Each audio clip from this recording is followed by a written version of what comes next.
So ಅಲ್ಲಿಂದ ಬಂದು ಮತ್ತೆ ಕರ್ನಾಟಕ ಬಂದ್ರಿ, ಇಲ್ಲಿ ಜೀವನ ನಡೆಸ್ಕೊಂಡು ಈಗ ವೃತ್ತಿ ಭೂಮಿ ಯಾವಾಗ ಎಂಟ್ರಿ ಆದ್ರಿ, ಯಾಕೆ ಆ ಒಂದು ಸೆಳೆತ ಆಯ್ತು, ವೃತ್ತಿ ಭೂಮಿ ಹೆಂಗ್ ಬಂದ್ರಿ ಅಂತ ಹೇಳಿ?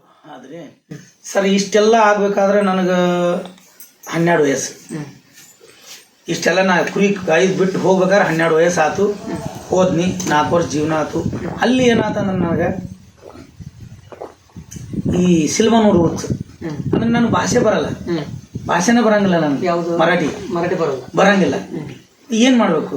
ನನಗೊಬ್ರು ಅಲ್ಲಿ ಅಲ್ಲಿ ಫ್ರೆಂಡ್ ಆದ ಒಬ್ಬ ಫ್ರೆಂಡ್ ಆಗಿ ಏನದ, ಇಲ್ಲ ನೀ ಏನಾರೇ ಒಂದು ನೋಡ್ತಾ ಇರ, ನಿನಗೆ ಭಾಷೆ ಬರಬೇಕು ಅಂದ್ರೆ ಬರೆದು ಕೊಟ್ರೆ ಓದಕ್ಕೆ ಬರಂಗಿಲ್ಲ, ಏನರ ಒಂದು ನೋಡ್ತಾ ಇರು ಅಂದ್ರೆ. ನಾನು ಮೊನ್ನೆ ಅಲ್ಲಿ ಯಾವಾಗ ಒಂದು ಜಿಲೇಟ್ ಹಾಕಿಸ್ ಅಂತೇಳಿ ಅದ್ರ ಹೆಸರು, ಮಹಾರಾಷ್ಟ್ರ ದೇಶಂಪುರದಾಗ ಜಿಲೇಟ್ ಹಾಕಿಸ್ನಾಗ 3 ರೂಪಾಯಿ ಟಿಕೆಟ್, 1 ರೂಪಾಯಿ ಸೈಕಲ್ ಕಾಯ್ಲಕ್ಕ. ನಮ್ಮ ಮಾಮನ ಜೊತೆ ನಾನು ಕೆಲ್ಸಕ್ಕೆ ಹೊಂಟ್ಬಿಟ್ಟೆ. ಇಲ್ಲಿದು ಹೋದ್ನಿ, ಅಲ್ಲೆಲ್ಲ ಕೆಲಸ ಮಾಡ್ಲಕತ್ನಿ. ಗೌಂಡಿ ಗರ್ಸ್ ಸಾಫ್ ಮಾಡೋದು, ಮನಿ ದಾರ ತೆಗೆದು 25 ರೂಪಾಯಿ ಪಗಾರ ನಮಗೆ. 25 ರೂಪಾಯಿ ಪಗಾರ ತೊಗೊಂಡು ಅಲ್ಲಿ ಮಾಡ್ಕೊಂಡು ಹೊಂಟ್ನಿ. ಆ ದಿನಾಲು ಆ ಸಿನಿಮಾ ನೋಡೋದ್ರಿಂದ ಅವ್ರ ಲಿಫ್ಟ್ ಮೂಮೆಂಟ್ ನೋಡ್ತೀನಿ. ಅವ್ರು ಮಾತಾಡ ಇದಕ್ಕೆ ಇದನ್ನಂದ್ರು, ಹಿಂಗೆ ಪಾಠ ಹೊಡೆದ್ರಂದ್ರೆ ಇದಕ್ಕೆ ಹೊಡೆದ್ರು. ಅವ್ರು ಆ ಶಬ್ದಗಳನ್ನು ಆಯ್ಕೆ ಮಾಡಿ ನೆನಪಿನ ಶಕ್ತಿ ಹೆಚ್ಚು ಮಾಡಿಕೊಂಡು ಭಾಷೆ ಕಲ್ತ್ನ. ಮರಾಠಿ ಮಾತಾಡ್ತಾನ್ರಿ, ತೆಲುಗು ಮಾತಾಡ್ತಾನ್ರಿ, ಮರಾಠಿ ಮಾತಾಡ್ತಾನ್ರಿ, ಹಿಂದಿ ಮಾತಾಡ್ತಾನ್ರಿ, ಕನ್ನಡ ಸಾಲಿ ಕಲ್ತಿಲ್ಲ, ಅದು ಇಂಗ್ಲೀಷ್ ಬರಂಗಿಲ್ಲ. ಇಷ್ಟೆಲ್ಲ ಮಾಡಿ ಈಗೆಲ್ಲ ನಾವು ಮಾತಾಡೋ ಶಬ್ದದೊಳಗೆ ಭಾಳ ಇಂಗ್ಲೀಷ್ ಯೂಸ್ ಆಕಾವ. ಇದು ಯೂಸ್ನು ಇಂಗ್ಲೀಷ್ನ ಹಿಂಗೆ ಪೂರ್ತಿ ಕನ್ನಡ ಉಳಿಲಿಲ್ಲ, ಯಾಕಂದ್ರೆ ಜನರೂಢಿ ಆಗಿಬಿಡ್ತದೆ. ಅಲ್ಲಿಂದ ಏನಾದ್ರೂ ಆಕಸ್ಮಿಕ ಅದು ಒಂದಿನ ನಮ್ಮ ತಾಯಿ ತಂದೆ ಜಗಳ ಮಾಡಿದಾರ ಅಂತೇಳಿ ಒಂದು ಸುದ್ದಿ ಬಂತು ನನಗೆ. ಒಂದು 4 ವರ್ಷ ಆಗಿತ್ತು ಅಲ್ಲಿ ಇದ್ದೀನಿ. ಏನೋ ಬೋರಿನ ಗಾಡಿ ಏನೇನೋ ಮಾಡೀನಿ ಸರ್ ಅಲ್ಲಿ. ತಿಂಗಳ 1100 ರೂಪಾಯಿ ರೀ. ಬೋರಿನ ಗಾಡಿ ಬಡ್ಡಿಯಾಗ ಮಂಜ್ ಜಾಗ ಕೊಟ್ಟಿನಿ, ಗೌಂಡಿ ಕೆಲಸ ಮಾಡೀನಿ, ಸ್ಟೈಲ್ ಜೋಡಿಸೋದು, ಗಿಲಾವ್ ಮಾಡೋದು, ಕಟ್ಟಡ, ಸೆಂಟ್ರಿಂಗ್ ಎಲ್ಲ ಕೆಲಸ ಕಲ್ತೀನಿ. ಸೈಕಲ್ ಕೊಂಡಿಸ್ಕೊಟ್ಟಿದ್ ನಮ್ಮ ಮಾವ, ಎಲ್ಲ ಹೋಗವ ಚಂತಾನ ಕೆಲಸ ಮಾಡಿ 5 ಗಂಟೆಗೆ ಬಂದು 6 ರಿಂದ 9 ಒಂದು ಸಿನಿಮಾ ನೋಡಿ ಮನೆಗೆ ಬಂದು ಊಟ ಮಾಡೋದು. ಊಟ ಮಾಡಿ ಮೊಬೈಲ್ ಇಲ್ಲ ಅವಾಗ, ಆ ಫೋನು ಇಲ್ಲ, ಯಾವುದೋ ಒಂದು ದೊಡ್ಡ ಸಾವುಕಾರ ಮನೆಯಾಗ ಫೋನ. ಅಷ್ಟೆಲ್ಲ ಮಾಡ್ಕೊಂಡು ಒಂದಿನ ಜಗಳ ಮಾಡಿದ್ರೆ ಸುದ್ದಿ ಬಂತು, ಬನ್ನ ನಮ್ಮ ತಂದೆ ಅವು ಇದ್ಲಿ ನಾ ಭಾಗವಾಯಿ ಅಂತೇಳಿ. ಏನಪ್ಪ ನೀ ಆ ಕಡೆ ಹೋಗೋದು 4 ವರ್ಷ ಆಯ್ತು, ನಿಮ್ಮ ಅವ್ವ ಅಪ್ಪ ಜಗಳ ಆಡ್ತಾರ, ನೀ ಇಲ್ಲೇ ಇರು, ಹೋಗ್ಬೇಡ, ನಿನ್ನ ಕೈ ಮುಗಿತೀನಪ್ಪ, ದೊಡ್ಡವಾಗಿ 16 ವರ್ಷದ ಮಗ ಆಗಿ ನಿನ್ನ ಕೈ ಮುಗಿತೀನಿ, ಇಲ್ಲೇ ಇರೋಣ. ಆಯ್ತು ಬಿಡಪ್ಪ ಅಂತೇಳಿ ಉಳ್ಕೊಂಡು ಒಂದು ಅಷ್ಟೇ ಒಂದು 15-20 ದಿವಸ ಆಗಿತ್ತು. ನಮ್ಮ ಮನೆ ಬಾಜು ಒಂದು ಕೂಸಪ್ಪಯ್ಯ ಅಂತೇಳಿ ದೇವಸ್ಥಾನ ಐತಿ. ಆ ದೇವಸ್ಥಾನದ ಕಮಿಟಿ ಅಂದ್ರೆ ನಮ್ಮ ಅಣ್ಣಗಳು ಎಲ್ಲರೂ, ನಮ್ಮ ಕಾಕಾಗಳು, ನಮ್ಮ ಅಣ್ಣಗಳು, ನಮ್ಮ ಮಾವುಗಳು, ಅವರೆಲ್ಲ ಏನು ಮಾಡಿದ್ರು, ನಾ ಬರೋದ್ರಾಗನ, ನಮ್ಮ ಮಹಾರಾಷ್ಟ್ರದಿಂದ ಬರೋದ್ರಾಗನ ಅವರೊಂದು ಡ್ರಾಮಾ ಕಲ್ತಿದ್ರು. ವಿಜಯಲಕ್ಷ್ಮಿ ಅಂತೇಳಿ ಬಯಲಾಟ ಪೌರಾಣಿಕ ನಾಟಕ ಅದು. ಅವೆಲ್ಲ ವೇಷಭೂಷ, ಇವು ಜಟ ಹಾಕೊಳ್ಳೋದು, ಕಿರೀಟ ಅಂಥದ್ದೊಂದು ನಾಟಕ. ಅದ್ರೊಳಗೆ ಒಂದು ಕಾಮಿಡಿ ಅಂತೇಳಿ ಬರ್ತೈತಿ. ಅದ್ರೊಳಗೆ ಸ್ತ್ರೀ ಪಾತ್ರ ಬೇಕಾಗಿತ್ತು. ಅವ್ರು ಯಾರು ಮಾಡ್ಲಾತಿದ್ರು. ನಾನು ಆ ಸೌಂಡ್, ಆ ಭಜನಾ, ಅದು ಹಾಡ ಕೇಳೋಣ ನಾನು ಹೋಗಿ ಕುಂಡ್ರಾವ ಅಲ್ಲಿ. ಬಾಜು ಹೋಗಿ ಕುಂಡ್ರಾವ. ನಮ್ಮ ಅಣ್ಣಗಳು ಎಲ್ಲರೂ, ನಮ್ಮ ಕಾಸು, ನಮ್ಮ ಹೌಡಿ ಬಂಧುಗಳು ಎಲ್ಲ ಜಾಸ್ತಿ. ಅದ್ರೊಳಗೆ ಇನ್ನೊಂದಿಷ್ಟು ನಮ್ಮ ಹಣ್ಣುಗಳು ಅವ್ರ ನಮ್ಮ ಮನೆ ಬಾಜು, ಅವ್ರ ಮುತ್ಯಾನ ಕಾಲೇ ನಾವು ಅಣ್ಣ ತಮ್ಮರಿಗೆ ಬಂದೀವು. ಅವರೆಲ್ಲ ಜೊತೆಯಾಗಿದ್ದಾಗ ಅವನ್ನೆಲ್ಲ ನೋಡವ ನಾವು ಕೂತ್ಕೊಂಡು, ಎಷ್ಟು ಭಾರಿ ಹಾಡ್ತಾನಲ್ಲ ಅವ. ಈ ಡೈಲಾಗ್ ನಾನು ಹೇಳಿದ್ರಿ ಅಂತ ಹೇಳ್ತೀನಿ ರೀ. ಅವಾಗ ನನಗೆ ಬಂದದ್ದು, ನಾ ಇದನ್ನ ಮಾಡ್ಬೇಕು ಅಂದ್ರೆ ನೀವು ನಾಟಕ ಮಾಡೋದು ನೋಡಿ ನಾಟಕ ಮಾಡ್ಬೇಕಂತೇಳಿ ನಿಮ್ಗೆ ಬಂತು. ಆ ಬಯಲಾಟ ಅನ್ನೋದು ಏನು ನಮ್ಮ ಅಣ್ಣ ತಮ್ಮ ಮಾಡತ್ತಾರ, ನಮ್ಮ ಜೊತೆ ನನ್ನ ಸಾಲಿಗೆ ಬರುವಂತಾರ ಮಾಡ್ಲತ್ತ. ನಮ್ಮ ಅಣ್ಣ ನಾವು ಮಾಡು ಅಂತೇಳಿ, ಅವನು ನಮ್ಮ ಕಾಕನ ದೊಡ್ಡಪ್ಪನ ಮಗ, ಅವನು ಮಾಡತ್ತೆ, ನಾ ಯಾಕೆ ಮಾಡ್ಬಾರ್ದು ಅಂದ. ಇಲ್ಲ ನಾನು ಮಾಡ್ಲೇನ್ರಿ ಮಗನ, ನೀ ಏನು ಮಾಡ್ತಿ, ನಿನ್ಗೇನು ಮಾಡಕ್ ಬರ್ತದೆ, ನಿನ್ನ ಕಾಲತ್ತು ನೋಡಿ ವಾಂಕದ ಅವತ್ತು ಅಸಹ್ಯ ಮಾಡಿದ್ರು. ಮತ್ತೊಂದು ಇನ್ನೊಂದು ಸ್ವಲ್ಪ ನನಗೆ ಮನುಷ್ಯಾಗ ಹವ್ಯಾಸ, ಅದ್ರ ಮೇಲೆ ಜಾಸ್ತಿ ಅವಲಂಬನೆ ಆಯ್ತು. ಅಂದ್ರೆ ಅದನ್ನ ಚೆನ್ನಾಗಿ ಮಾಡ್ಬೇಕಂತ ಅವತ್ತಿನಿಂದ ಇವತ್ತಿನವರೆಗಿರಿ ಬಿಟ್ಟಿಲ್ಲ. ಮತ್ತು ಭಗವಂತ ಗಾಡ್ ಗಿಫ್ಟ್ ಗೊತ್ತಿಲ್ಲ, ದೇವರ ಆಶೀರ್ವಾದ, ಆ ಪುಟ್ಟರಾಜ ಆಶೀರ್ವಾದ ಐತಿ, ಎಲ್ಲ ದೇವರ ಆಶೀರ್ವಾದ ಐತಿ. ಆದ್ರೆ ಒಟ್ಟು ಯಾವುದಕ್ಕೂ ಹಿಂದಾಗಿಲ್ಲ. ರಂಗಭೂಮಿಯಲ್ಲಿ ಎಷ್ಟು ವರ್ಷ ಸೇವೆ ಸಲ್ಲಿಸ್ತಾ ಇದ್ರಿ? ಎಷ್ಟು ವರ್ಷ ರಂಗಭೂಮಿ ಕಲಾವಿದ ಆಗಿ ಅಂದ್ರೆ ಈ ಕಡೆ ಅದು ಬಯಲಾಟ ಕಂಪ್ನಿನೂ ಅದು ನಮ್ಮ ಭೂಮಿ ರಂಗಭೂಮಿನ ಅನ್ಬೇಕು. ಅದ್ರೊಳಗೆ 4 ವರ್ಷ ಮಾಡಿದ್ದೀನಿ. ಒಂದು 8-8.5 ಸಾವಿರ ಪ್ರೋಗ್ರಾಮ್ ಮಾಡಿದ್ದೀನಿ ಟೋಟಲ್ ಸ್ತ್ರೀ ಪಾತ್ರ. ಈಗ ನಾನು ಅದನ್ನೇ ಕೇಳ್ಪಟ್ಟೆ, ರಂಗಭೂಮಿ ಕಲಾವಿದರಲ್ಲಿ ಅಂದ್ರೆ ಮೊದಲೆಲ್ಲ, ಈಗ ಲೇಡೀಸ್ ಪಾತ್ರಕ್ಕೆ ಲೇಡೀಸ್ ಪಾತ್ರ ಬರ್ತಾರೆ, ಬರ್ತಾರೆ. ಅಲ್ಲಿ ಮೊದಲೆಲ್ಲ ರಂಗಭೂಮಿಯಲ್ಲಿ ಲೇಡೀಸ್ ಪಾತ್ರ ಗಂಡ್ಮಕ್ಳು ಮಾಡ್ತಿದ್ರು. ಹೌದು. ಅವಾಗ ಅದನ್ನ ಹೆಂಗೆ, ಯಾಕಂದ್ರೆ ನಾನು ಕೇಳ್ಪಟ್ಟೆ, ಈಗ ಒಂದು ಎಲ್ಲ ಲೇಡೀಸ್ಗಳು ಒಂದು ಸಾಡಿ ಉಟ್ಕೋಬೇಕಾದ್ರೆ ಒಂದು 5-10 ನಿಮಿಷ ತಗೋತಾರೆ. ಬಟ್ ನೀವು ಒಂದೇ ನಿಮಿಷದಲ್ಲಿ ಎಷ್ಟು ಸಾಡಿ ಉಟ್ಕೋತೀರಿ ಅಂತ ಹೇಳ್ಬಿಟ್ಟು ಕೇಳಿದ್ದೀನಿ. ಎಷ್ಟು ಸಲ ಉಟ್ಕೋತೀರಿ ಸಾಡಿ? ಅದನ್ನ ಕೇಳಿದ್ರಂತೂ ಈಗಿನ ಟ್ರೆಂಡ್, ಈಗಿನ ಜಗತ್ತು ನಂಬಲ್ಲಂಗಿಲ್ಲ. ಅವಾಗೆಲ್ಲ ನಮ್ಮ ಪೌರಾಣಿಕ ಬಯಲಾಟದಾಗ ಸಾಡಿ ಉಟ್ಕೊಳ್ಳೋ ಹೆಣ್ಮಕ್ಳು ಬರ್ತಿದ್ದಿಲ್ಲ. ನಾವೊಂದು 5 ಸೀರೆ ಉಟ್ಕೋತೀನಿ ರೀ. 5 ಬ್ಲೌಸ್ ಅಂದ್ರ ಒಂದು ಫಸ್ಟ್ ಗಿಡ್ಡ ಕಮ್ಮಿ ತೋಳ, ಅದಕ್ಕಿಂತ ಒಂದು ಅರ್ಧ ಇಂಚ್, ಅದಕ್ಕಿಂತ ಒಂದು ಅರ್ಧ ಇಂಚ್, ಹಿಂಗ ಒಂದು 4-5 ಬ್ಲೌಸ್ ಹೊಲಿಸಿದ್ದೀನಿ ನಾ. ಅಲ್ಲಿ ನಮ್ಮ ಅಕ್ಕಾರ ಅದಾರ, ಮಾದೇವಕ್ಕರ, ಅವರೆಲ್ಲ ಹೊಲ್ದು ಕೊಡ್ತಿದ್ರು. ಅವರೆಲ್ಲ ಸೈಜ್ ಕರೆಕ್ಟ್ ಹೊಲ್ದು ಕೊಡೋರು. ಅವೆಲ್ಲ ಸ್ತ್ರೀ ಪಾತ್ರ ಮಾಡೋಕಾರ ಈ ಕೂದಲ, ಈ ಎದಿ ಮೇಲೆ ಬರು ಕುಂತು ಕೂದಲ. ಇನ್ನೂ 16-17 ವರ್ಷ ಅಂದ್ರೆ ಮೀಸಿ ಬಂದಿದ್ದಿಲ್ಲ ನಾ ಬರೋ ಮೂಮೆಂಟ್. ಅವಾಗನ ಸ್ತ್ರೀ ಪಾತ್ರ ಅಷ್ಟ ಮಾಡ್ತೀನಿ ರೀ ಅಚ್ಚುಕಟ್ಟಾಗಿ. ನಾನೇ ಹೇಳ್ಕೋಬಾರ್ದು. ಬಟ್ 5 ಸೀರೆ ಉಟ್ಕೊಂಡ್ರೆ 1 ಸೆಕೆಂಡ್ ಈಚೆ ಕಡೆ ತಬಲಾ, ಈಚೆ ಕಡೆ ಪೆಟ್ಟಿಗೆ, ಬಯಲಾಟ. ಗಂಡ ಬರು ಹೊತ್ತ ಅಥವಾ ಒಳಗೆ ಹೋಗುವಂತ ಒಂದು ಡೈಲಾಗ್. ಒಳಗೆ ಹೋದ, ಗಂಡ ಬಂದ, ಗಂಡ ಬರೋನ ಲೇಟ್ ಮಾಡಲ್ಲ, ಹೆಂತಿನ ಕರಿಬೇಕಲ್ಲ. ಕರಿಯೋದ್ರಾಗ ಹೆಂತಿರ್ಬೇಕು, ಬ್ಯಾರೆ ಇರ್ಬೇಕು ಡ್ರೆಸ್. ಅವಾಗ ಏನಿಲ್ರಿ, ಅದು ಎಲ್ಲ ನೀರಿಗೆ ಮಾಡಿ ಇಟ್ಕೊಳ್ಳೋದು. ಈ ಕೈಲಿ ನೀರಿಗೆ ತೆಗಿದು, ಈ ಕೈಲಿ ಸರ್ಗ ಹಿಡಿದು, ಇಷ್ಟ ತೆಗೆದ್ಬಿಟ್ರೆ ಸೀರ್ ಕುಲ್ಲ. ಜಂಪರ್ ಹುಕ್ ಇರ್ತಿದ್ದು, ತೆಗೆದ್ರ ಪ್ಲೇಸ್ ಜಗ್ಗಿದ್ರ ಕುಲ್ಲ. ಹಿಂಗುರ್ಕಿ ಜಗ್ಗೆ ಬಿಡೋರು ಒಬ್ರು. 1 ಸೆಕೆಂಡ್ ತೆಗೆದು ಹೋಗಿ ಬಿಡ್ತೀನಿ ಅಷ್ಟೊಳಗೆ. ಬನ್ರಿ ಮಾಮ, ಅದು ಬಂಗಾರಿ ಹಾಲ್ಸಿದ್ದ ಅಂತೇಳಿ ಬಂಗಾರಿ ಪಾತ್ರ. ನನಗಿಂದ ಬಂಗಾರಿ ಪಾತ್ರ ಒಂದು 2-3 ವರ್ಷ ಮಾಡಿದಾಗ ಇಡೀ ಬಬ್ಲೇಶ್ವರ ಜನ ಎಲ್ಲ ಬಂಗಾರಿ ಬಂದಲ್ ನೋಡು, ಬಂಗಾರಿ ಬಂದಲ್ ನೋಡು. ಇದಕ್ಕೆ ಬಂಗಾರಿ ಬಂದಲ್ ನೋಡು ಅನ್ನೋ ಹೆಸರು ಬರ್ಬೇಕಾದ್ರೆ ನನಗೊಂದು ಖುಷಿ.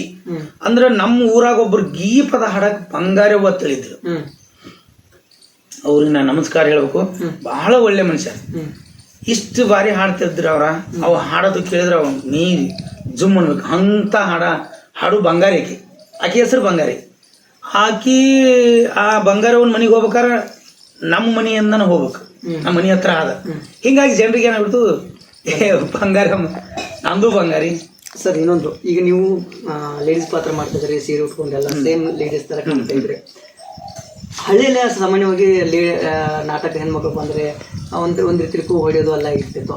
ಆ ರೀತಿ ಅನುಭವ ಆ ಪಾತ್ರ ಮಾಡುವಾಗ ಅಥವಾ ನೀವು ಸೀರೆ ಉಟ್ಕೊಂಡು ಮಾಡುವಾಗ ಆ ಥರ ಆಗಿದೆ ಸರ್? ಭಾಳ ಘಟನೆ ನಡೆದು, ಏನು ಅಂತ ಘಟನೆಗಳು ಭಾಳ ನಡೆದವ್ರು. ಯಾಕಂತ ಕೇಳಿದ್ರೆ ಜನಕ್ಕೆ ನಾವು ಏನು ಕೊಡ್ತೀವಿ ಅನ್ನೋದು ಮುಖ್ಯ ಇರ್ತೈತಿ. ಮತ್ತು ಮಾಡೋರ್ಗಿಂತ ನೋಡೋರು ಜನರು ಒಂದು ಒಪ್ಕೋತಿ. ಇನ್ನೊಂದು, ನಾವು ಮಾತಾಡೋ ಮಾತಾಗಲಿ, ಮಾಡೋ ಸ್ಟೈಲ್ ಆಗಲಿ, ಆ ಜನರ ಅಂದ್ರೆ ತಮ್ಮ ಅದನ್ನು ಅಳವಡಿಸ್ಕೊಂಡ್ರು ಅಂದ್ರೆ ನಂಬಿ ಬಿಡ್ತಾರೆ. ಒಂದ್ಸಲ ಮಹಾರಾಷ್ಟ್ರ ಬೌಡ್ರಿ ಇಂಡಿ ಸೈಡ್ ಎಲ್ಲೋ ಜತ್ ಸೈಡ್ ಹೋಗಿದ್ದೀವಿ. ಪಾತ್ರ ಮಾಡೀನಿ, ಎಲ್ಲರೂ ಎದ್ದು ನಿಂತು ಕೂಗು ಹೊಡೆದ್ರು, ಎಲ್ಲ ಮಾಡಿದರು. ಅವು ಕೆಲವೊಂದಿಷ್ಟು ಇನ್ನೂ ವಿಷಯ ಅದಾವೆ, ಹೇಳ್ತೀನಿ ನಿಮಗೆ. ಕೂಗು ಹೊಡೆದ್ರು. ಒಳಗೆ ಬಂದ ಮೇಲೆ ಅದು ಸೀನ್ ಮುಗೀತು, ಬೇರೆದವ್ರ ಸೀನ್ ನಡೀತು. ನಾವು ಹೊರಗೆ ಬಂದು ಏನು ಮಾಡೀನಿ, ಒಬ್ಬ ಮನುಷ್ಯ ಇದ್ದ ಅನ್ನಾರಿ ರಿಸರ್ಚ್ ಎಲ್ಲಿ ಹೋಗುದ್ರಿ. ಅವ ನಂಬಿದವ, ಹೌದಾ ರಿಸರ್ಚ್ಗೆ ಹೋಗ್ತೀರಿ ಹಾಕೋರಿ, ಏ ತಂಗಿ ಬಾಯ್ಲೆ ಆ ಕಾರಣ ರಿಸರ್ಚ್ ಕರ್ಕೊಂಡು ಹೋಗ್ಬಾ ಅಂದ. ಅದ್ರ ನನಗೆ ರಿಟರ್ನ್ ಹೇಳಕ್ ನನಗೆ ಆಗೋಲ್ದು. ಇಲ್ಲ ಸರ್ ನಾನು ಬಾಯ್ಸ್ ಅದನ್ನ ಹೇಳಕ್ ಆಗೋಲ್ದು. ಹೇಳಿದ್ರ ಇನ್ನೂ ನಾಟಕ ಭಾಳ ಐತಿ. ಗನ್ಮಗನ ಅದನ್ಲೇ ಅಂತೇಳಿ ನನ್ನ ನಾಟಕ ಕಂಪ್ನಿ ಹೆಸರು ಬಾದಾಗ್ತೈತಿ ಅನ್ನುವಂತ ಒಂದು ಭಾವನೆ. ಎರಡನೇದು, ಆ ತಂಗಿಯರನ್ನ ಕಳಿಸಿ ನನಗೆ ರಿಸರ್ಚ್ ಜೋಡ್ ಹೋಗಲಾಕತ್ತಾರ, ಅವ್ರ ಜೊತೆ ಹೆಂಗ್ ಹೋಗ್ಲಿ ಅದು ನನಗೆ ಪ್ರಾಬ್ಲಮ್. ಅಲ್ಲಿ ಹೋದ್ಮೇಲೆ ರಿಸರ್ಚ್ ಹೋಗುದು ಓಕೆ, ಹೋಗಿ ರಿಸರ್ಚ್ ಕುಂಡ್ರುದು ಹೆಂಗ ಸಮಸ್ಯೆ ಆಮೇಲೆ ಇಲ್ಲ ಸರ್ ಆ ಥರ ಹೇಳಿದ್ದೀನಿ ಅವ್ರಿಗೆ. ಹೇಳಿ ಹೋದ್ನಿ ಬಂದ್ರವ್ರು, ತಂಗಿಯಾರ ನೀವು ಇಲ್ಲೇ ನಿಂದ್ರಿ ಅಂತ ಅದ ದನಿ ಒಳಗೆ ಮಾತಾಡ್ತೀನಿ ಹಂಗ. ನಾ ಸ್ವಲ್ಪ ಹೆಚ್ಚು ಕಡಿಮೆ ಧರ್ಮ ಹೆಣ್ಮಕ್ಳಿಗತೆ ಈಗ ತಂಗಿಯಾರ ಇಲ್ಲೇ ನಿಂದ್ರಿ ಅಂದ್ ಹೋಗ್ಬೇಡಿ. ಹಿಂಗ ಇಂಥವು ಘಟನೆ. ಮತ್ತೆ ಇಲ್ಲಿ ಇದ್ರೊಳಗ್ರಿ ಯಾವುದು ನಮ್ಮದು ಅರಕೇರಿ ಅಮ್ಮೋಗ ಸಿದ್ದನ ಗುಡ್ಡದಾಗ ನಾವು ಪಬ್ಲಿಕ್ ಅಂತೇಳಿ ಹಾಕಿದ್ದೀವಿ. ಒಂದು 10-15 ಜನ ವಯಸ್ಸಿನ ಹುಡುಗರು. ಇಲ್ಲ ಆಕಿ ಎಷ್ಟು ತಗೋತಾಳ ಕೇಳ್ರಿ ರೊಕ್ಕ, ಆಕಿ ಬೇಕು ನಮಗೆ. ಹಿಂಗೆಲ್ಲ ಹಿಂದ್ ಬರೋರು ಸ್ಟೇಜ್ ಇಂದ ನಮ್ಮ ಕಾಕರದಾರ ಅವರು ಶಂಕರಪ್ಪ ಕಾಕ ಅಂತೇಳಿ ಅವರೆಲ್ಲ ಬೇಯವ್ರ ಅವ್ರಿಗೆ ಏಯ್ ಗಂಡ್ಮಗ ಅದನ್ನ ಹೋರೇ ಆತ ಸರ್ ಇದು ನಿಮ್ಮನ್ನ ವೃತ್ತಿ ರಂಗಭೂಮಿ ಕಲಾ ಅಲ್ಲಿ ಬಂತು. ಕ್ಯಾಸೆಟ್ ಲೋಕಕ್ಕೆ ಯಾವ ವೃತ್ತಿ ಬಂದ್ರಿ?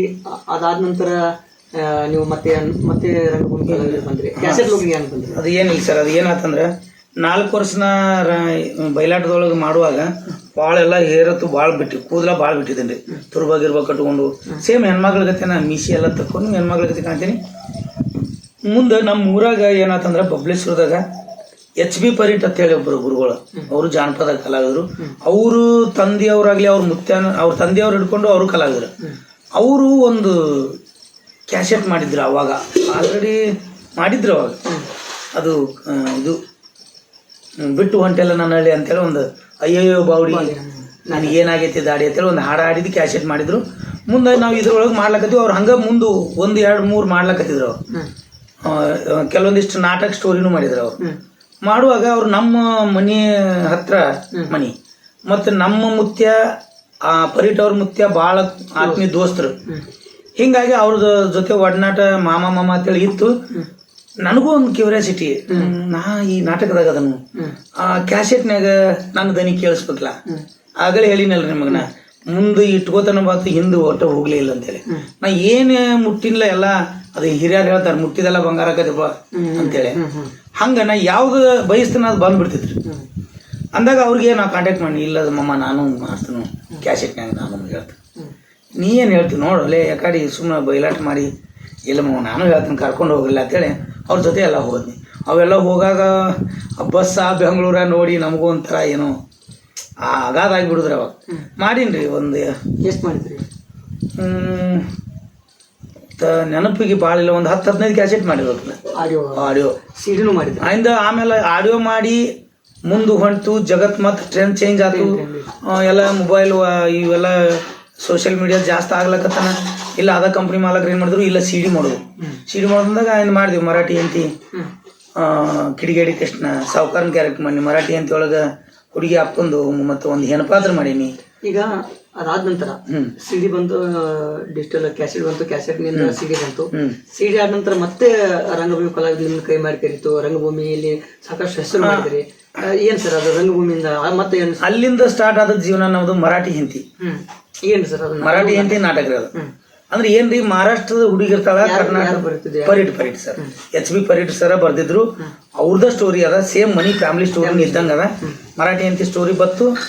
ಅದನ್ನ ಒಬ್ರು ಯಾರೋ ಕ್ಯಾಸೆಟ್ ಕೇಳಿ ಇದನ್ನ ನಾವು ರಂಗಭೂಮಿಗೆ ಹಾಕಿದ್ರಿ. ಹಂಗ ಅಂದ್ರೆ ಇದನ್ನ ಸ್ಟೇಜ್ ಮುಖಾಂತರ ಅವ್ರು ಬರ್ದದ್ದು ಕ್ಯಾಸೆಟ್ ಹೋಗಿ CD ಮಾಡಿದ್ವಿ. CD ಹೋಗಿ ಇದನ್ನ ರಂಗಭೂಮಿ ಅಂತೇಳಿ ಬಂದಾಗ ಸ್ಟೇಜ್ ಮೇಲೆ ಮಾಡಿದ್ರಿ ಹಂಗಾಗ್ತೈತಿ. ಇದ್ರೊಳಗೆ ಯಾವ ಪಾತ್ರ ಹೆಂಗ ಇಲ್ಲ, ನೀವು ಮುತ್ತನ ಪಾತ್ರ ಮಾಡು, ನೀವು ಹುಡುಗಿ ಅಪ್ಪನ ಮಾಡು ಅಂದಾಗ ಹುಡುಗಿ ಅಪ್ಪನ ಪಾತ್ರ ಮಾಡಿದ್ವಿ. ಯಾಕಂದ್ರೆ ನನಗೆ ಮಹಾರಾಷ್ಟ್ರ ಮೊದಲು ಕಲ್ತೀನಿ ಅಲ್ಲ, ಅದೊಂದು ನನಗೆ ಅನುಕೂಲ ಭಾಳ ಇತ್ತು. ಆ ಮಹಾರಾಷ್ಟ್ರದವರು ಬಾಂಡ್ರೇನವರು ಕನ್ನಡ ಮತ್ತು ಮರಾಠಿ ಮಿಕ್ಸ್ ಹೆಂಗ್ ಮಾಡ್ತಾರೆ ಅದು ನನಗೆ ಗೊತ್ತಿತ್ತು. ಅದಕ್ಕೆ ಪಟ್ನ ಸಟ್ಲ್ ಆಗಿಬಿಟ್ಟನ್ರಣ. ಅವ್ರು ಪರೀಟ್ ಅವ್ರು ಅಂದ್ರೆ, ಇಲ್ಲ ನಿಮ್ಮ ಮಾವನ ಪಾತ್ರ ಸೂಪರ್ ಆದ ನಿನಗೆ, ಅದು ಭಾರಿ ಆಗ್ತದೆ, ಅದನ್ನ ಮಾಡಂತ ಮಾವನ ಪಾತ್ರ ಮಾಡ್ಕೊತ ಬಂದೀವಿ. ಅಲ್ಲಿ ಪಾದಾರ್ಪಣೆ ಅಂದ್ರೆ ನಮ್ಮ ಜಮಖಂಡಿಂದ ರಾಜ್ ಕ್ಯಾಸೆಟ್ ಮಾಲಕರು ತಿಳಿದ್ರು. ಅವ್ರು ಏನ್ ಮಾಡಿದ್ರು, ಒಂದು ಸಿನಿಮಾ ಥಿಯೇಟರ್ನಾಗ ಒಂದು 5 ದಿವಸ ಮಾಡಿ ನೋಡುನು, ಟಿಕೆಟ್ ಶೋ ಮಾಡೋಣ ಅಂತೇಳಿ ಮಾಡಿದಾಗ ಚಲೋ ಆಗ್ಬಿಡ್ತು. ಚಲೋ ಆದದ್ದು ಅದು ಕಿತ್ರಿ ಭಾಳ ದೊಡ್ಡದು ಹೋಗ್ಬಿಡ್ತದ. ಹೆಸರು ಮಾಡಿ ಕೊಡ್ತೀನಿ ನನಗೆ. ಇಡೀ ನಮ್ಮ ಕರ್ನಾಟಕ, ಮಹಾರಾಷ್ಟ್ರ ಬೌಂಡ್ರಿ, ಆಂಧ್ರ, ತಮಿಳ್ನಾಡು ಬೌಂಡ್ರಿ ತನೂ ಹೋಗಿ ಬರ್ತು. ಮೈಸೂರು, ಬೆಂಗಳೂರು ಎಲ್ಲ ತಿರುಗಾಡ್ತು. ಬನಶಂಕರಿ ಮಹಾತ್ಮೆ ಜಾತ್ರೆ ಒಳಗ 25 ಲಕ್ಷ ಕಲೆಕ್ಷನ್ ಆಯ್ತು ಟಿಕೆಟ್ದು. ಟೆಂಡರ್ ಆಗಿತ್ತು. 30 ಲಕ್ಷ ಅವ್ರು ಮಾಡ್ಕೊಂಡ್ರು, ನಮಗೆ 22 ಲಕ್ಷ ರೂಪಾಯಿ ಕೊಟ್ಟರು. ಹಿಂಗೆಲ್ಲ ಬೆಲ್ಲದ ಬಾಗೇವಾಡಿ, ಐನಾಪುರ ಆಗಿರ್ಬೋದು, ಭಾಳ ಹೆಸರು ತಂದು ಕೊಟ್ಟದ್ದು. ಅದ್ರೊಳಗೆ ಇನ್ನೊಂದು ವಿಷಯ ಏನಾಗಿತ್ತು ಅಂದ್ರೆ ರೀ, ಆ ಮಾವನ ಪಾತ್ರ ಮಾಡ್ಕೋತ ಜೊತೆ ಒಂದು ಲಾಸ್ಟ್ ಡಿಲಿವರಿ ಅಂತ ಹೇಳಿ. ಇದು ನೀವು ಸಾಕಷ್ಟು ಈಗ ರಂಗಭೂಮಿ ಕಲಾವಿದರು ಸಾಕಷ್ಟು ಮಾಡಿದ್ದೀರಿ. ನೀವು ರಂಗಭೂಮಿ ಕಲಾವಿದರು ಮಾಡ್ತಾ ಅಂದರೆ ಯಾವುದೇ ಕ್ಷೇತ್ರದಲ್ಲಿ ಹೋಗಿ, ನೀವು ಕ್ಯಾಸೆಟ್ ಆಗಿರ್ಬೋದು, CD ಆಗಿರ್ಬೋದು, ನಾಟಕಗಳಾಗಿರ್ಬೋದು, ಕಲೆ ಅಂದರೆ ನಿಮ್ಮ ಹುಟ್ಟ ಬಂದಿದೆ. ಸಾಕಷ್ಟು ಹೆಸರು ಮಾಡಿದಿರಿ. ರಂಗಭೂಮಿ ಒಳಗೇನೆ ಇನ್ನೊಂದು ನಿಮ್ಮ ಪಾತ್ರ ಫೇಮಸ್ ಆಗಿರುವಂಥದ್ದು ಮುದುಗಿ ಪಾತ್ರ. ಮುದುಕಿ ಪಾತ್ರ. ಆ ಮುದುಕಿ ಪಾತ್ರ ಹೆಂಗ್ ಹುಟ್ಟುಕೋತು, ಆಮೇಲೆ ಅದನ್ನ ನೀವು ಯಾವ ರೀತಿ ಆ ಫೇಮಸ್ ಆಯ್ತು, ಮತ್ತು ಆ ಒಂದು ಹೆಸರು ಬಂತಲ್ಲ ಮುದುಕಿ ಪಾತ್ರ ಫೇಮಸ್ ಅಂತ ಹೇಳಿ, ಅದ್ರ ಬಗ್ಗೆ ಹೇಳೋದಾದ್ರೆ? ಅದ್ರ ಬಗ್ಗೆ ಹೇಳೋದಾರೆ ಸರ್, ಅದು 5 ದಿವಸ ಏನು ಹಾಕಿದ್ವಲ್ರಿ ಜಮಖಂಡಿ ಒಳಗೆ, ಅಲ್ಲಿ ರಾಜಕಾಯಿ ಶೆಟ್ ಮಾಲಕರು ಅವ್ರು ಒಂದು ರೂಮ್ ಮಾಡಿಕೊಟ್ಟಿದ್ರು ನಮ್ಗೆ. ಅವತ್ತು ಒಂದು ದಿವ್ಸ 2 ಶೋ ಆಡಿದ್ವಿ, ಮುದುಕಿ ಇರಲಿಲ್ಲ. ಮಾರನೇ ದಿವಸ ಮರುದಿವ್ಸ ಪರೀಟ್ ಸರ್ ತಲೆಯಾಗ ಏನು ಬರ್ತೋ ಗೊತ್ತಿಲ್ಲ, ಇಲ್ಲ ಇಲ್ಲಿ ಲಾಸ್ಟ್ ಮೂಮೆಂಟ್ ಬಂದು ಒಂದು ಕಾಮಿಡಿ ಮುದುಕಿನ ಮಾಡಿದ್ರೆ ನೀ ಹೆಂಗೂ ಮಿಕ್ಸಿ ಬೋಸಿರ್ತಿ ಮಾವನ ಪಾತ್ರಕ್ಕೆ, ನೀ ಮುದುಕಿದ್ ಮಾಡ್ತೀಯಾ ಅಂದ ತಕ್ಷಣ ನನಗೆ ನೆನಪಾದದ್ದು ನಮ್ಮ ಮನಿ ಬಾಜು ಆಯ್ಗಳಿದ್ರು, ನನಗೆ ಕಾಮಿಡಿ ಮಾಡ್ತಿದ್ರು ಅವ್ರು. ಏ ಬಾರೋ ನನ್ನ ಹಾಟ ಕುಡ್ದವನ ಎಲ್ಲಿ ಹೊಂಟಿ ಹಿಂಗೆಲ್ಲ ಬೇಯ್ತಿದ್ರು. ಅವೆಲ್ಲ ನನಗೆ ನೆನಪುಗಳಿದ್ದು. ಅವ್ರ ಮುತ್ಯಾಗ ಬೇಯು ಬೇಗಳ ಕೆಲವೊಂದಿಷ್ಟು ನೆನಪಿದ್ದು. ಅವ್ರ ಜೊತೆ ನಾ ಏನ್ರ ಕಾಮಿಡಿ ಮಾಡ್ತೀನಿ. ಅದ ತರನ ಅಂದ್ರೆ ಪರೀಟ್ ಸರ್ ಒಂದಿಷ್ಟು ಬರದ್ರ ಅದ, ಇಲ್ಲ ನೀ ಇದನ್ನ ಮಾಡು ಹಿಂಗನ್ನು ಆಯ್ತು. ಮರುದಿವ್ಸ ಮುದುಕಿ ಪಾತ್ರ ಹಾಕಿದ್ವಿ, ಇನ್ನೂ ಕೂಗ್ ಹೊಡೆದ್ರು, ಮತ್ತೆ ಕಲೆಕ್ಷನ್ ಜಾಸ್ತಿ ಆಯ್ತು. ಮರುದಿವ್ಸ 5 ದಿನದಾಗ ಫುಲ್ ಕಲೆಕ್ಷನ್ ಆಯ್ತು. ಮುಂದೆ ಹಾರುಗೇರಿ ಅಲ್ಲಿ ಇಲ್ಲಿ ಭಾಳ ಕಡೆ ಹೋದಿವ್ರಿ. 43 ದಿವ್ಸ ಮಾಡಿದ್ವಿ. ಅವಾಗ ಏನಾಗ್ಬಿಡ್ತಂದ್ರೆ ರೀ, ಜಮಖಂಡಿ ಹಾರುಗೇರಿಗೆ ಏನು ಹೋತು ಟ್ರೆಂಡ್ ಹೆಸರು ಕೊಟ್ಬಿಡ್ತು ನನಗೆ. ಅಲ್ಲಿ ಮಾವನ ಪಾತ್ರ ಕಟ್ ಆತ, ಮುದುಕಿ ಬಂದ್ಬಿಟ್ಲ ಅಲ್ಲಿ. ಮುದುಕಿ ಪಾತ್ರ ಮುದುಕಿ ಮುತ್ತೆ ಇಲ್ಲಿಗಾನು ಜನ ಕೂಗ್ ಹೊಡ್ಲಕತ್ತ. ಮುದುಕಿ ಬಾಂಧಲ್ಲಿ ಎಂಟ್ರಿ ಆದ್ರೆ ಕೂಗ್ ಹೊಡೆದು. ಹಿಂಗಾಗಿ ಮುಂದೆ ಜತ್ತಿ ಅತನಿ ಒಳಗೆ 43 ದಿವಸ ಅಲ್ಲಿ ಪೇರ್ ಸಾಹೇಬರು ಭಾಳ ದಿನಾಲೂ 100 ರೂಪಾಯಿ ಹಾಕ್ತಿದ್ರು ನಾವು. ಸರ್, ಈಗ ನೀವು ಎಲ್ಲ ಪಾತ್ರ ಮಾಡಿದಿರಿ, ಲೇಡೀಸ್ ಅಂದ್ರೆ ಮೌನ್ ಪಾತ್ರ ಮಾಡಿದಿರಿ, ಲೇಡೀಸ್ ಪಾತ್ರ ಮಾಡಿದಿರಿ, ಮುದುಕಿ ಪಾತ್ರ ಮಾಡಿದಿರಿ. ಯಾವುದು ಇಷ್ಟ ಆಯ್ತು, ಯಾವುದು ಟ್ರೆಂಡಿಂಗ್ ಅಲ್ಲಿ ಇದೆ ಅನ್ಸುತ್ತೆ ಸರ್? ನನಗೆ ಒಂದು ಮಾತು ಹೇಳ್ಬೇಕಂದ್ರೆ, ನನಗೆ ಕಲಾವಿದರಾಗಿ ಹೇಳ್ಬೇಕಂದ್ರೆ, ಕಲಾವಿದಗ ಯಾವ ಪಾತ್ರ ಕೊಟ್ಟರು ಮಾಡ್ತನೂ ಪ್ರೀತಿ, ಯಾವ ಪಾತ್ರ ಕೊಟ್ಟರು ಅದಕ್ಕೆ ಜೀವ ತುಂಬ್ತನೂ ಭಾವನೆ ಅದಿತ್ತು ಅಂದ್ರೆ ಆ ಕಲಾವಿದಿಗೆ ಯಾವಾಗೂ ಸಾವಿಲ್ಲ. ಇಲ್ಲ ಸರ್ ನಾನು ಅದನ್ನೇ ಮಾಡೋರು, ನಾವು ಇದನ್ನೇ ಮಾಡೋರು, ನಾವು ಖಳನಾಯಕ ಮಾಡವ ಇಲ್ಲ, ಹಂಗಾಗಬಾರ್ದು ಸರ್. ಈಗ ಯಾವ್ದು ಎಲ್ಲದ್ರಾಗೂ ನನಗೆ ಖುಷಿನೇ ಐತ್ರಿ.